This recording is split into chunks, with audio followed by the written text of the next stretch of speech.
مصطفى فتحي البديل.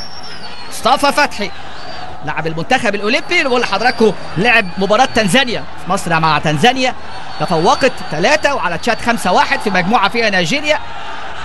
تونس فازت على جيبوتي 8-1، خسرت في مباراتها في التصفيات امام ليبيريا، وعندها لقاء مع توجو. مصر عندها مباراه مع نيجيريا في تصفيات المؤهله لامم افريقيا الجابون 2017. لكن خلونا في اللقاء، خلونا في نادي الزمالك امام نادي النجم في هذه المهمه الصعبه. ولكن مصطفى فتحي يلعبها حلوه،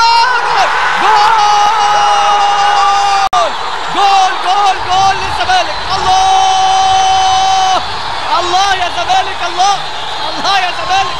النيران الصديقه من غازي عبد الرزاق لتشتعل المدرجات، والزمالك يسجل في الدقيقه 69. الزمالك لا يعرف المستحيل. ادي امامنا هنا الهدف الثالث، غازي عبد الرزاق يضعها في شباكه من الكره اللي اتلعبت من مصطفى فتحي البديل. تحدثنا عن الكرات الثابته ونادي الزمالك امامنا اهو. شوف امامنا، شوف الجماهير، ادي الجماهير الوفيه. والله نادي الزمالك عنده جمهور يتحسدوا عليه. جماهير نادي الزمالك يعني ليها سطوه، ليها قوه. وادي امامنا انطلاقه وحذاري من الكرات الخطيره ومحاوله وتسديده، ولكن الكره تطلع